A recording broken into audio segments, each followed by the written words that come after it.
Folks, let me tell you something right off the bat, because this is a big deal, and I mean a really big deal. You have the former guy, the guy who used to sit in this very office, practically sweating through his suits because the Department of Justice, which, by the way, is filled with some of the finest men and women I have ever known, is finally pulling back the curtain on what looks like a money laundering scheme so massive it would make the guys I grew up with in Scranton look like choir boys. Welcome back to the Oval Breakdown. I am your host, Joe Biden. Now look, before we get started, I need you to do me a favor and hit that subscribe button down there, because we need to keep the truth loud and clear, and we need to make sure everyone knows exactly what is at stake here. So go ahead and click it for me. God love you. Now here's the deal, and I am not joking about this. We are seeing reports coming out that have the former president, frankly, looking a little panicked. And why wouldn't he be? You look at the details, and it is not just about numbers on a page. It is about the rule of law. It is about whether or not we are a nation of laws or a nation of men. My father used to say, Joey, no one is above the law. Not the president, not the Pope, not anybody. And what we are hearing about this money laundering investigation involves sums of money that most hardworking Americans cannot even imagine. I am talking about working class people who bust their necks every single day just to put food on the table and keep the lights on. And then you have this other guy moving money around like it is a game of Monopoly. But it is not a game, folks. It is deadly serious. The Department of Justice is independent. I have made that clear from day one. I do not tell them what to do. I do not pick up the phone and say, hey, go after this guy or go after that guy. That is what the last guy did. That is not how it works in America. Or at least, that is not how it is supposed to work. But now they are uncovering trails that lead to places that would make your head spin. We are talking about shell companies. We are talking about offshore accounts. We are talking about things that frankly undermine the integrity of our financial system. And you have to ask yourself why. Why go to all that trouble? Usually it is because you are hiding something. You are hiding the source of the money, or you are hiding where it is going. And when you are talking about someone who held the highest office in the land, that is a national security issue. That is not just a personal problem, that is an American problem. I remember when I was in the Senate and I served on the Judiciary Committee for years and years, I saw a lot of things. I saw how these schemes work. They are complicated. They are designed to confuse you. They are designed to make you think, well, maybe it is all just business. But let me tell you something, folks. Laundering money is not business. It is a crime, pure and simple. And if these allegations are true, and it looks like the DOJ has the receipts, then we are looking at a betrayal of the public trust that is historic. And I use that word carefully, historic. You know, I travel around the world and I talk to world leaders. I look them in the eye and they ask me, is America back? Can we trust America? And I tell them yes. But things like this make it hard. When you have a former leader who is potentially caught up in moving dirty money, it sends a terrible message to the rest of the world. It tells the autocrats and the dictators that maybe democracy is for sale. And I am here to tell you it is not for sale, not on my watch. We have to be clear about this. This investigation is uncovering layers of deception. It is like peeling an onion. Every layer you peel back there is something else that smells a little bit, and the panic you're seeing from the other side. The tweets or the truths or whatever he calls them now, the shouting at rallies, that is fear. That is the fear of someone who knows the walls are closing in. And it is not because of a witch hunt. I am sick and tired of hearing that. It is because of the facts. Facts matter. The truth matters. In this house, we believe in science and we believe in facts. And the facts of this money laundering scheme, as they are being reported, suggest a systematic effort to hide assets and evade accountability. And think about who gets hurt by this. It is not the big guys. They have the lawyers. They have the accountants. It is the little guy, the guy who pays his taxes on time, the woman who teaches school and follows the rules. They see this and they think, why should I follow the rules if the guy at the top does not? And that is a dangerous place for a democracy to be. That is why this matters. It is about the soul of this nation. I ran for president to restore the soul of America. And part of that is ensuring that justice is blind, that it does not matter if you are rich or poor, or if you live in a penthouse or a double wide. If you break the law, you face the consequences. And let me tell you about the scale of this thing. We are hearing about foreign entanglements, money moving through banks that maybe should have asked more questions. And you have to wonder, what were they buying? What influence were they trying to purchase? Because in that world, nothing is free. Everything has a price tag. And if you are washing money, you are usually doing it for a reason. Maybe it is to cover up debts. Maybe it is to pay off people you do not want talking. I do not know the specifics of the evidence the DOJ has right in front of them, but the reporting suggests it is massive. And the panic is real. You can smell it. It is the desperation of a man who has spent his whole life thinking he could outsmart the system, thinking he could bully his way through anything. But you cannot bully the truth. You cannot bully the Department of Justice when they have the documents. And folks, there are always documents. People write things down. Electronic records exist. You cannot just hit delete and hope it goes away. And I want to talk a little bit about the context here. We have an economy we are trying to build from the bottom up and the middle out, not the top down. This kind of activity, this money laundering stuff, it is the ultimate top-down corruption. It is the elite playing by a different set of rules. And it sucks the oxygen out of the honest economy. It allows bad actors to get ahead while honest businesses struggle. I have met business owners all across this country, from Scranton to Claymont to towns in Ohio and Michigan. Honest people. They struggle to get a loan. They struggle to make payroll. And then they see this. They see billions of dollars potentially being moved around in the dark, and it makes them angry. And they have a right to be angry. I am angry because it is not fair. And fairness is what America is all about. A fair shot, a fair shake. That is all anyone wants. And when you have a scheme like this, it tilts the playing field. It makes a mockery of the system. And let's be clear about the panic. Why is he panicking? Because for the first time maybe in his life, he is facing real accountability, not a lawsuit he can settle, not a bankruptcy he can walk away from, but federal scrutiny. The DOJ does not play games. They build cases. They take their time. They are methodical. And that silence you heard from them for so long, that was not inaction. That was preparation. And now we are seeing the results of that preparation. And the former president knows it. He knows that the rhetoric is not going to save him this time. He knows that the crowds cheering at a rally cannot stop a subpoena. They cannot stop an indictment. And that is a scary thing for someone who relies on bluster. But it is a good thing for the country. It shows that the institutions are holding. We went through a period where those institutions were under attack every single day. The FBI, the DOJ, the intelligence community, they were all attacked, called deep state, called enemies of the people. But they kept doing their jobs. They kept their heads down, and they followed the money. And there is an old saying in politics, follow the money. It always leads you to the truth. And in this case, the money trail seems to be leading to a massive laundering operation. And I want to be careful here because everyone is presumed innocent until proven guilty. That is the American way. But the panic suggests that there is a there. You do not panic if you have nothing to hide. You say, look at the books. Here is everything. I am an open book. But that is not what we are seeing. We are seeing obstruction. We are seeing attacks on the prosecutors.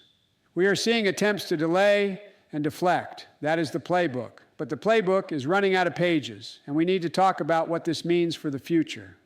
If we do not hold people accountable for this kind of behavior, we are sending a signal that it is okay, that if you are powerful enough, you can get away with it. And that is the end of democracy. I really mean that. Democracy is fragile. It requires vigilance. It requires us to stand up and say, no, this is not acceptable. We are not a banana republic. We are the United States of America, and we have to act like it. And that means letting the justice system do its work without interference and without fear or favor. And I know some people say, oh, Joe, this is just politics. This is you going after your opponent. That is a bunch of malarkey. I have nothing to do with it. I am focused on getting you better health care. I am focused on lowering the cost of prescription drugs. I am focused on creating jobs. I am not sitting around worrying about his legal problems. He created those himself. He made the choices, and now he has to live with them. But as a citizen and as your president, it concerns me to see the office of the presidency dragged through the mud like this. It diminishes the institution. It makes us look small, and we are a great nation. We are a nation that has done impossible things. We went to the moon. We cured diseases. We beat fascism. We can certainly handle a money laundering investigation.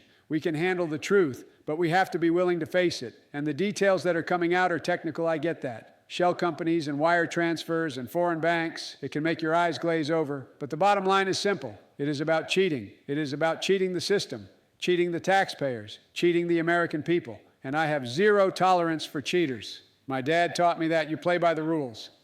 You win fair and square, or you lose fair and square, but you do not cheat, and you certainly do not use the financial system to hide ill-gotten gains. That is what drug dealers do. That is what mobsters do. It is not what presidents should do. And the fact that we are even having this conversation is a tragedy. It really is. But we have to have it. We cannot look away. We cannot pretend it is not happening, because if we do, it will happen again. And next time, it might be worse. So we have to let the sunlight in. Sunlight is the best disinfectant. And the DOJ is shining a bright light into some very dark corners right now. And what is scurrying out is not pretty, but it is necessary.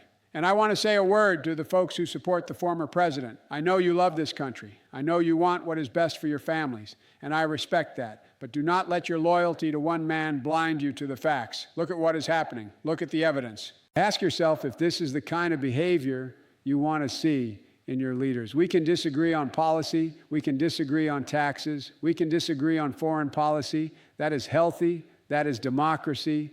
But we should not disagree on whether or not money laundering is okay. That should be a red line for all of us, Democrat, Republican, Independent. It does not matter. The law is the law. And I am confident that in the end, justice will be served. It might take time. It might be messy. There will be a lot of noise, a lot of shouting, a lot of lies. But the truth has a way of coming out. It always does. My mother used to say the truth will set you free, but first it will make you miserable. And I think there is a certain someone down in Florida who is pretty miserable right now, because the truth is knocking on his door, and he cannot keep it locked forever. And when this story is fully told, when all the details are out, I think we are going to be shocked by the scope of it. We are going to see connections we never imagined. We are going to see how deep the rot really went, and it will be a painful lesson for the country, but a necessary one. We have to clean house. We have to restore integrity. We have to make sure that the people in power are serving the people, not themselves. That is the job. Public service is a trust. It is not a business opportunity.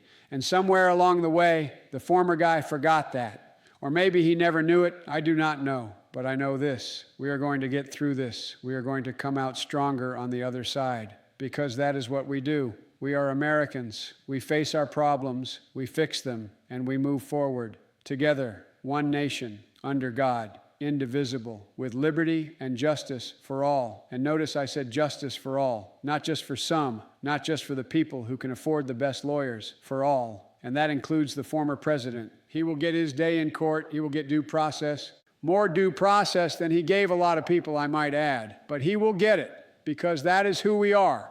We do not seek revenge. We seek justice. And there is a big difference. Revenge is personal. Justice is universal.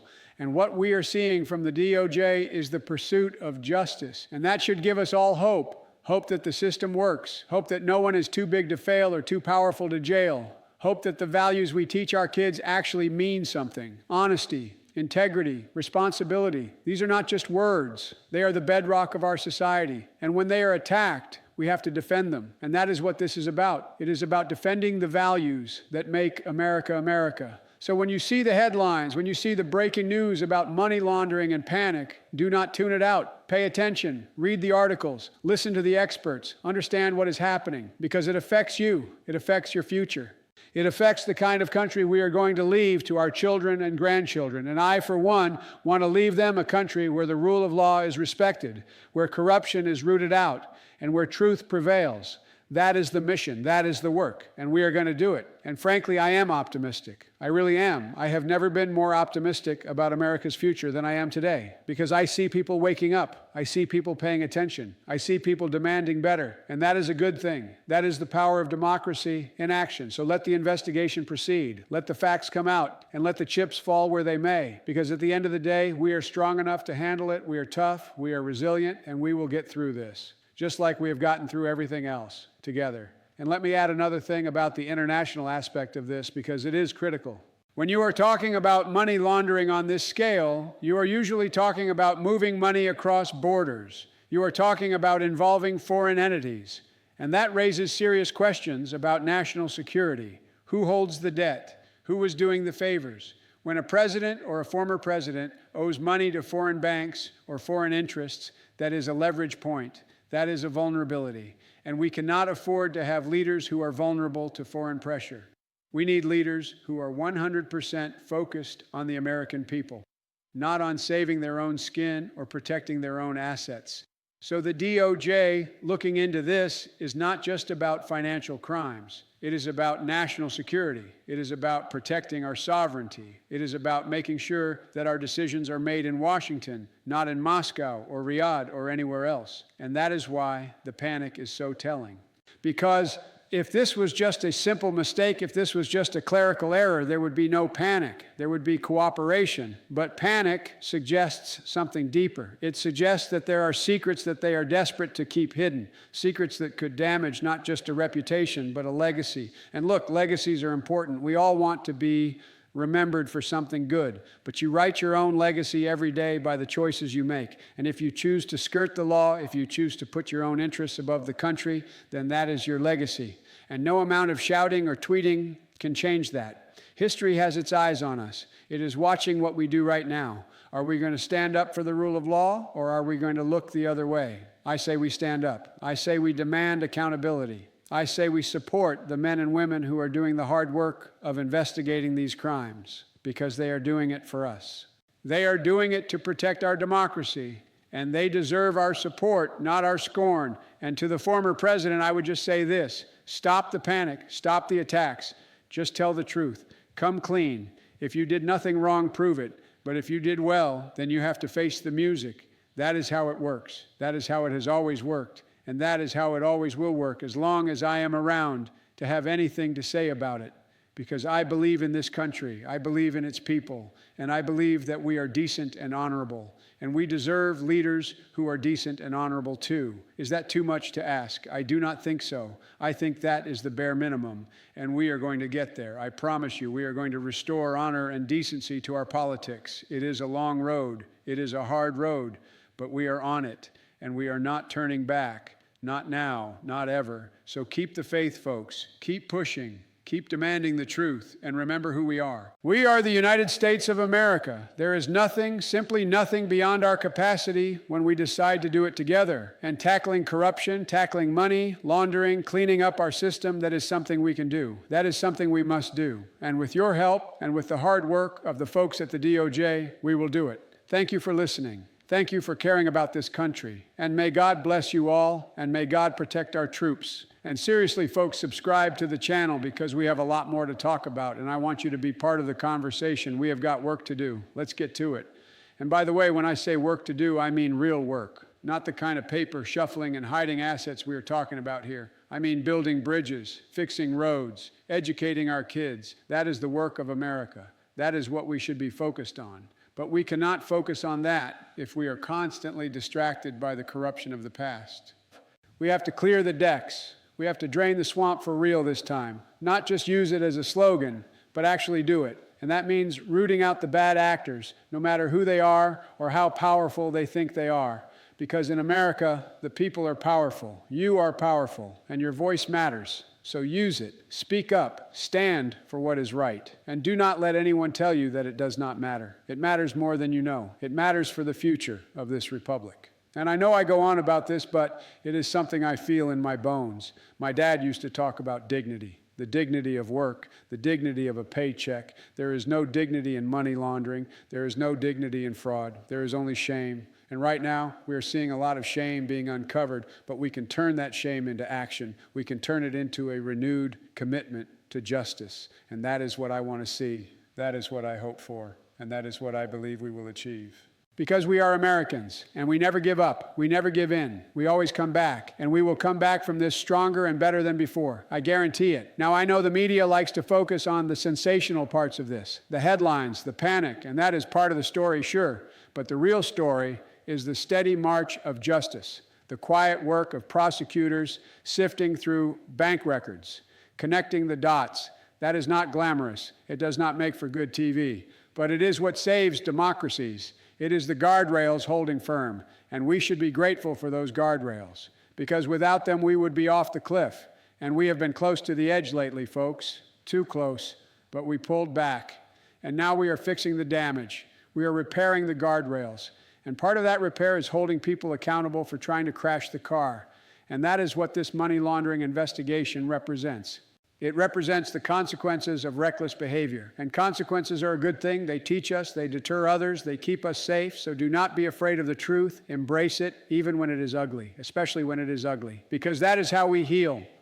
And we have a lot of healing to do, but we can do it. I know we can. I have seen what this country is capable of. I have seen communities come together after disasters. I have seen neighbors helping neighbors. That is the real America, not the greed and the corruption we are seeing in these headlines. That is an aberration. That is a sickness. And we have the cure. The cure is justice. The cure is transparency. The cure is us, all of us, standing together, demanding better. So let's stay the course. Let's keep the faith. And let's remember that our best days are still ahead of us. They really are. I believe that with all my heart. Thank you again, and seriously, hit that button. We need you on the team. Take care, folks.